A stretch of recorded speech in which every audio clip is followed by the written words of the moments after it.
membahas berbagai hal, kemudian dua hal. Yang pertama mengenai rekomendasi kebijakan, rekomendasinya. Dan yang kedua, kita membahas mengenai bagaimana peran konsultan manajemen untuk KIA di kabupaten dan di provinsi. Ya.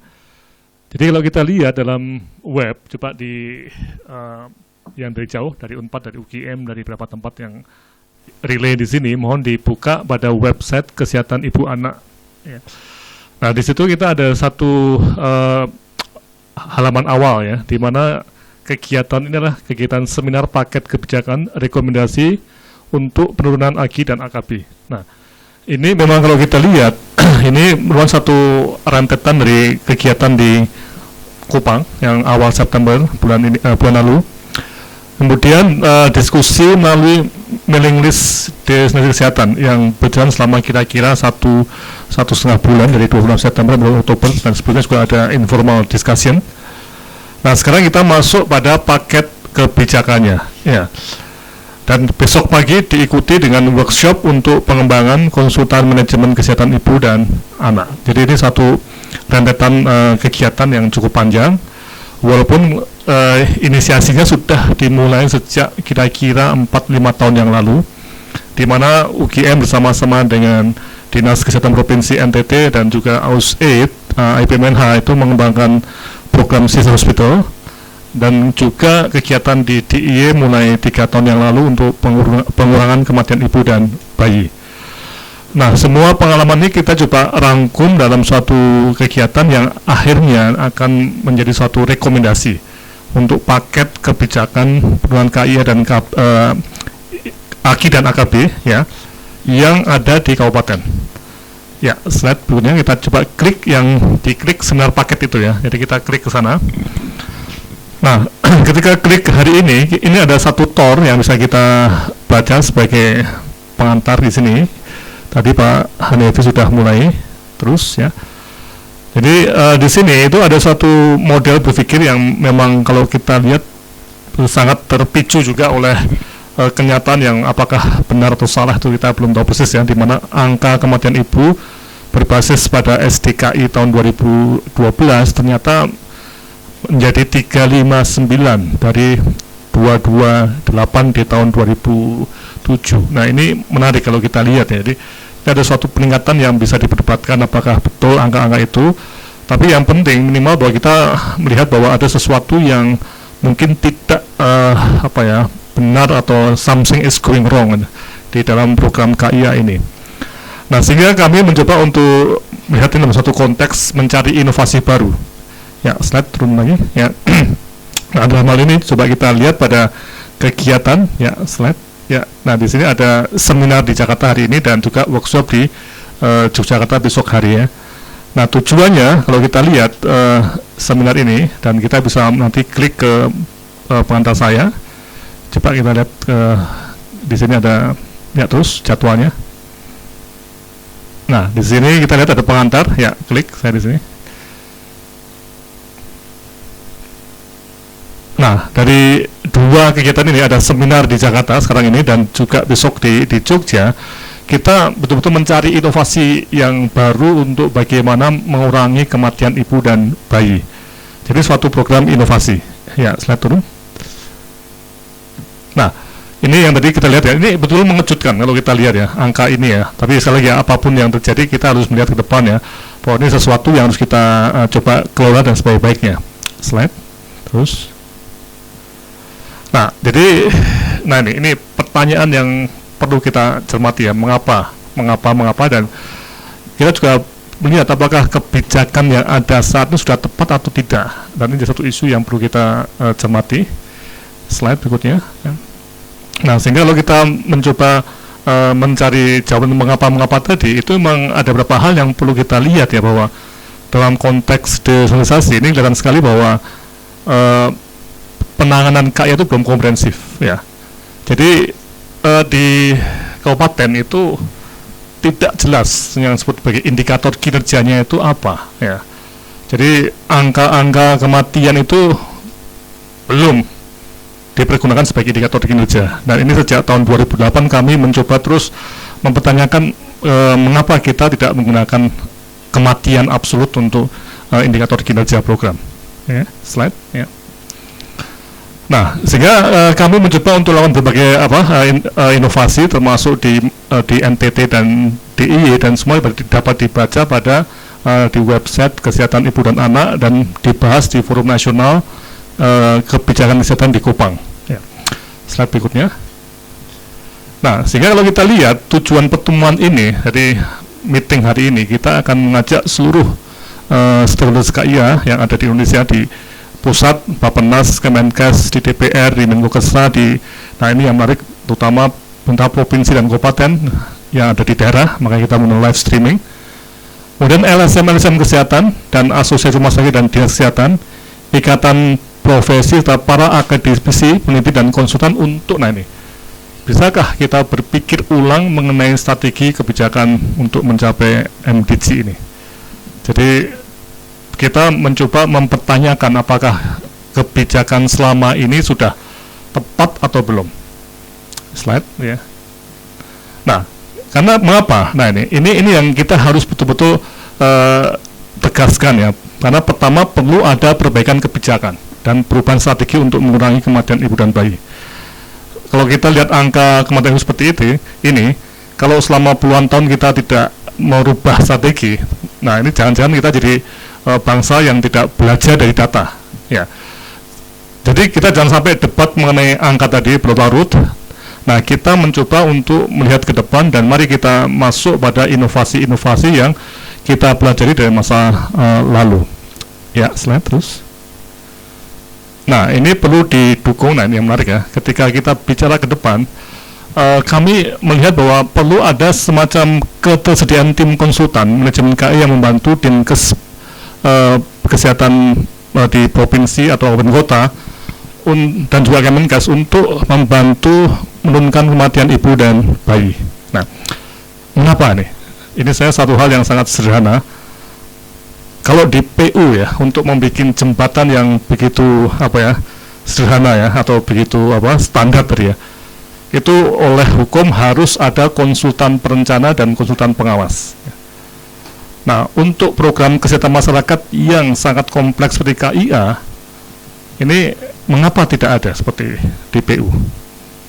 Kenapa? Kalau kita lihat petugas-petugas KIA di kabupaten itu juga mudah-mudahan selalu ganti juga. Setiap mungkin 3-4 tahun sekali mereka berputar, ya. Jadi orang baru terus, ya. Kemudian juga di KIA banyak sekali SDM yang bervariasi mulai dari Dinkes, staf Dinkes sampai spesialis dan juga lintas sektoral. Dan itu butuh suatu kekuatan atau suatu keterampilan yang bagus untuk mengolahnya. Nah, inilah mungkin nanti kita bisa melihat adanya tim konsultan yang perlu kita dukung untuk membantu Dinkes di provinsi dan kabupaten dalam rangka menjalankan program KIA. Slide, ya. Nah, sehingga ini ada tujuan-tujuan di Jakarta yang ada 3. Jadi pertama menyajikan rekomendasi kebijakan. Tadi ya, kita mencoba untuk presentasi ini dari mulai hulu sampai hilir kebijakannya. Tadi nanti ada Bu Nur Zainab dan Pak Rukmono SPOG. Bu Nur ada mantan Kadinkes Bantul, Pak Rukmono seorang dokter spesialis opskin. Jadi ini dua narasumber yang sangat-sangat kompeten untuk bicara mengenai strategi untuk hulu dan strategi untuk hilir. Kemudian yang kedua, ini bagaimana memahami mengenai peran, posisi dan kemampuan teknikal asisten atau konsultan untuk pengurangan kematian ibu dan bayi. Nah, ini poin kedua. Dan yang ketiga adalah bagaimana kita bisa mengembangkan berbagai pola pengembangan tadi melalui penggunaan website dan teknologi telematika untuk mengurangi kematian ibu dan bayi. Ini penting. Mengapa? Kalau kita lihat di Indonesia itu ada 500 lebih kabupaten kota. Nah, cara paling mudah untuk menjangkau teman-teman yang di lapangan mungkin menggunakan model seperti ini. Yang kita mulai dari seminar hari ini, menggunakan telemedicine, telematika, teletraining dan sebagainya. Besok di Jogja kita teruskan pertemuan seminar hari ini dengan membahas pengembangan tim konsultan manajemen dan ahli teknis KIA di provinsi dan kabupaten. Nah ini, jadi ini mungkin kita akan lihat bertumpu pada perguruan tinggi setempat atau mungkin lembaga swasta di mana mereka akan juga mendapatkan masukan dari mungkin pengalaman kami ataupun dari web ataupun dari luar negeri, dan tentunya akan ada suatu tim yang anggotanya itu lengkap ya, mulai dari seorang ahli kesehatan masyarakat, manajemen dan kebijakan KIA, sampai ke dokter ahli obskin atau dokter ahli anak. Nah, nih. Jadi satu tim yang tidak hanya 1, 2, 3 orang, tapi mungkin 5 sampai 6, 7 orang yang bekerja bersama untuk menurunkan kematian ibu dan bayi. Ini. Kemudian juga bagaimana membahas proses bekerja tim konsultan, dan yang sangat penting adalah bagaimana sumber dana untuk tim ini. Apakah ada atau hanya di atas kertas saja, atau hanya bertumbuh pada dana asing seperti AUSAID, atau mungkin juga ada di pemerintah daerah atau pemerintah pusat. Nah, ini besok kita juga akan bahas mengenai bagaimana tim itu dapat bekerja tentunya dengan sumber dana yang bisa diandalkan, sehingga kita bisa mulai kegiatan pengembangan. Oke, saya kira ini pengantar dari saya selama kira-kira 5 menit ini untuk sebagai awal dari proses kita untuk masuk pada apa yang disebut sebagai mencari inovasi baru dalam strategi untuk pengurangan kematian ibu dan bayi, dan memperkuat sistem manajemen di level operasional di kabupaten dengan adanya tim konsultan manajemen. Saya kira ini yang bisa sampaikan Pak Anevi, atau langsung atau kita teruskan? Ya, kita langsung lanjutkan ke sesi pertama dari Prof. Laksono juga untuk paket rekomendasi. Kami persilakan Pak. Ya, oke. Nah, ini mungkin kita akan masuk pada dari teman-teman yang ada di Jogja, di Bandung, di tempat-tempat lain, bahkan juga yang di luar negeri, di Manchester ya, di Inggris. Coba diklik pada paket rekomendasi ini. Ya, di sini. Waktunya masih berapa, Mbak? Pas waktu. 6 menit lagi. 6 menit lagi. Ya. Karena ya. Oke, ini paket rekomendasi kebijakannya. Jadi ini yang kami coba rangkum selama berapa tahun terakhir, plus juga dengan adanya diskusi melalui mailing list selama 1 bulan terakhir ini. Ya, slide terusnya. Ya. Jadi kalau kita lihat ini ada suatu forum yang memang selalu ada di mailing list Desa Kesehatan, selalu diskusi ya. Terus ya. Nah, ini rekomendasinya. Jadi ini mencakup kebijakan hulu dan juga hilir. Ya. Terus, nah ini rekomendasi pertama. Ini berfokus pada kegiatan di level kabupaten kota. Nah, ini yang jadi satu hal yang ingin kami tekankan, bahwa selama ini kelihatannya yang sangat giat atau sangat concern atau sangat peduli itu pusat ya. Tapi begitu ke daerah itu ternyata sulit sehingga ini jadi satu titik operasional kita dalam rekomendasi kebijakan tadi. Tapi pemerintah provinsi dan pusat berperan sangat penting sebagai pendukung kebijakan, dana, penyebar SDM sampai ke bimbingan teknis dan manajemen. Ya. Nah, ini yang sangat perlu kita cermati. Slide berikutnya, ya. Yang kedua, rekomendasinya adalah menggunakan pendekatan dari hulu ke hilir. Jadi kita tidak bisa lepas dari suatu kenyataan bahwa program KIA itu adalah program yang dari hulunya itu sangat-sangat kompleks juga. Ada masalah kekurangan gizi, masalah penyakit menular, masalah yang disebut sebagai masalah reproduksi, kesehatan reproduksi, yang nanti akan turun, dan hilirnya adalah masalah-masalah yang terjadi dalam pelayanan klinis. Ya nih. Jadi kita menggunakan pendekatan hulu dan hilir dalam konteks mulai dari orang sehat sampai ibu yang mungkin ada penyulit ataupun problem saat kelahiran yang butuh penanganan klinis. Ya. Slide, ya. Kemudian yang kedua, nah ini tadi sudah saya sebutkan bahwa di level kabupaten kota, mari kita menggunakan data kematian absolut. Ini sebagai indikator kinerja, ya. Dan nanti akhirnya akan dilakukan 2 pendekatan. Kita pakai absolut, yang kemudian akan di cross check dengan data survei, ya. Karena sampai sekarang ini masih kita tuh mengandalkan data survei ya. Jadi kematian absolut itu belum dipergunakan sebagai indikator kinerja program. Jadi kita mencoba untuk langsung aja mari kita kembangkan pemahaman atau kebiasaan bahwa kita menggunakan kematian ibu dan bayi sebagai indikator kinerja. Cakupan K1, K4 dan sebagainya bisa dipakai, tapi itu lebih sebagai angka atau indikator tengah-tengah atau proses yang perlu diperhatikan. Kalau sudah terbukti K1, K4 tinggi, tapi ternyata kematian juga tinggi. Ya. Slide keempat. Nah, kita menggunakan surveillance response dan adrenalin. Ini harapannya ya. Jadi di daerah itu harus ada sense of urgency dan adanya adrenalin yang meningkat dalam program. Jadi itu perlu ada suatu aplikasi dari pendekatan surveillance response untuk kematian ibu dan bayi. Jadi semua kematian ibu dan bayi harus di AMP atau dilihat mengapa meninggal, dan harus juga direspon segera ataupun direspon yang tidak segera sesuai dengan apa yang ada di lapangan. Dan tadi kematian ibu dan anak yang tidak perlu atau avoidable harus dapat dicegah untuk tidak terulang lagi. Nah, dengan pendekatan ini kita bisa melihat misalnya di satu daerah ada 10 kematian, ada 6 kematian yang tidak perlu atau bisa dicegah. Harusnya tahun depan jangan jadi 10, tapi ya turun jadi 8 atau 6 atau siapa tahu langsung jadi 4 ya.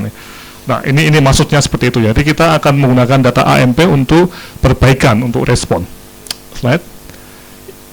Yang kelima, nah ini kita harus menggunakan dalam konteks kabupaten kota pendekatan yang berbasis pada kebijakan berbasis bukti atau evidence based policy. Dan dalam planningnya harus menggunakan perencanaan berbasis bukti atau PBP, evidence based policy, itu planning based policy. Jadi, pokoknya perencanaan berbasis pada bukti, ya, atau evidence based planning, gitu ya, evidence based planning. Tapi kita singkat perencanaan berbasis bukti, dan ini yang kami kembangkan bersama UNICEF dan University of Queensland Australia untuk KIA di Indonesia. Jadi ada tools, ada alat untuk perencanaan berbasis bukti. Slide berikutnya. Nah, kemudian kalau kita lihat kembali pada konteks tadi hulu dan hilir, ini kita juga harus mengusulkan suatu kebijakan di kabupaten yang sifatnya itu paket. Ya. Paket itu apa artinya? Paket bahwa tidak bisa dikurangi salah satunya. Jadi makanya dibungkus jadi satu paket. Hulu harus ada, hilir harus ada. Walaupun antara Papua dengan DIY itu mungkin beda pendekatan, tapi di dua tempat tadi tetap kedua harus ada. Misalnya di Papua mungkin hilirnya belum banyak, tapi hulunya itu sangat banyak. Di Jogja itu hulu tidak begitu bermasalah, tapi hilirnya itu masih sangat bermasalah.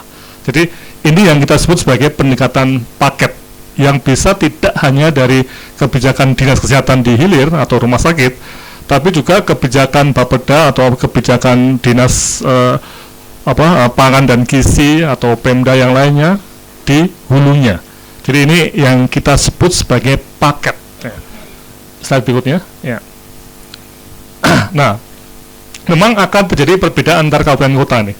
Ini yang sudah saya sebutkan bahwa ada hal-hal yang perlu kita lihat dalam paket tadi. Itu memang beda-beda penekanan, tapi tetap ada hulu dan hilirnya. Ya, terakhir saya kira ini. Terus, ya ini hulu dan hilir. Dan itu semua usulan tadi ada di website yang bisa diklik di www.kebijakankesehatanundustrial.net atau www.kesehatanibuanak.net. Ya, terus saya kira ini sudah. Ya, saya kira ini dari kami. Jadi sekali lagi ini suatu usulan kebijakan untuk level kabupaten.